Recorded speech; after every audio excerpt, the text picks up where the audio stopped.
ఇవాళ ప్రజల్లో నమ్మకాన్ని కూడా కలిగించింది నారా లోకేష్ పాదయాత్ర. మరి ఆ విధంగా పాదయాత్ర చేశారు.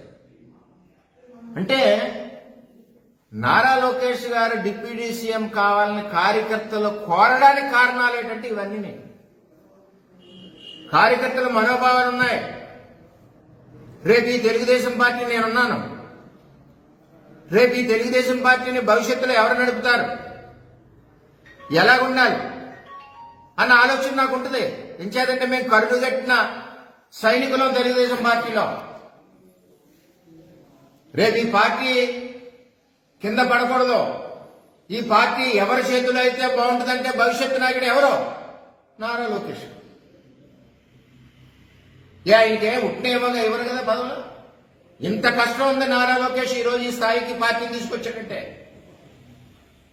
ఇంత కష్టం ఎవరన్నా ఆలోచిస్తున్నారా? అడిగారంట కదంటే అడుగుతారు. కార్యకర్తలు ఇష్టం, ప్రతి పార్టీలోనే అడుగుతారు. ప్రతి పార్టీలోనే కూడా ఆ పార్టీలో ఉన్న నాయకుడి యొక్క పొజిషన్ కోసం అడుగుతారు కార్యకర్తలు. ఇవాళ తెలుగుదేశం పార్టీలో చర్చ ఎందుకు అవుతుందంటే భవిష్యత్ తరం నాయకుడు ఎవరు ఈ పార్టీకి,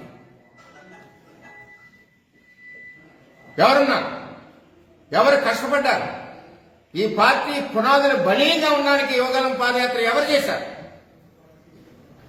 పడిపోయిన పార్టీ, ఇంకా రాదనుకున్న పార్టీ. ఒక పక్కన జగన్మోహన్ రెడ్డి విమర్శించే విధానం, కుటుంబాలని, తల్లి లాంటి మేడమ్ని అందరినీ మన జిల్లాలోనే విమర్శించిన నాయకులు అంత రెచ్చిపోయారు. చంద్రబాబు నాయకత్వంలో, లోకేష్ సారథ్యంలో ఉవ్వెంతులు లేచింది ఈ పార్టీ, తెలుగుదేశం పార్టీ.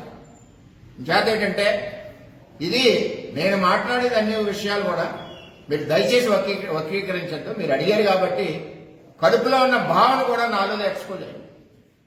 ఇంచేతంటే చంద్రబాబు నాయుడు గారు ఎవరైనా పార్టీ కష్టపడితే వారిని గుర్తిస్తారు. ఈవేళ నారా లోకేష్ ఇంత గొడ్డి చాకరీ చేస్తే తెలుగుదేశం పార్టీ కోసం, తెలుగుదేశం పార్టీని నిలబెట్టడం కోసం, రాష్ట్ర ప్రజల భవిష్యత్తు కోసం కష్టపడిన నాయకుడు నారా లోకేష్. చిన్న పిల్లల్ని అడిగితే చెప్తాడు. ఎంతో మందికి ఉపాధి కల్పించిన నాయకుడు నారా లోకేష్. 1 కోటి మంది సభ్యత్వాలు చేసిన నాయకుడు నారా లోకేష్. చేత డిప్యూటీ సీఎం కావాలని కేడర్ కోరుతున్నారంటే అందులో తప్పేం లేదు, వారి మనోభావాలు. కానీ ఏ పార్టీ అన్నా వచ్చు, కార్యకర్తల మనోభావాలను గౌరవించవలసిన బాధ్యత ఉంది. ముఖ్యంగా అది తెలుగుదేశం పార్టీలో సంస్కృతి. అంచేత వాళ్ళ మనోభావాలు ఎలా ఉన్నాయన్నది ఈ రాష్ట్ర రథసారథి చంద్రబాబు నాయుడు గారికి తెలుసు.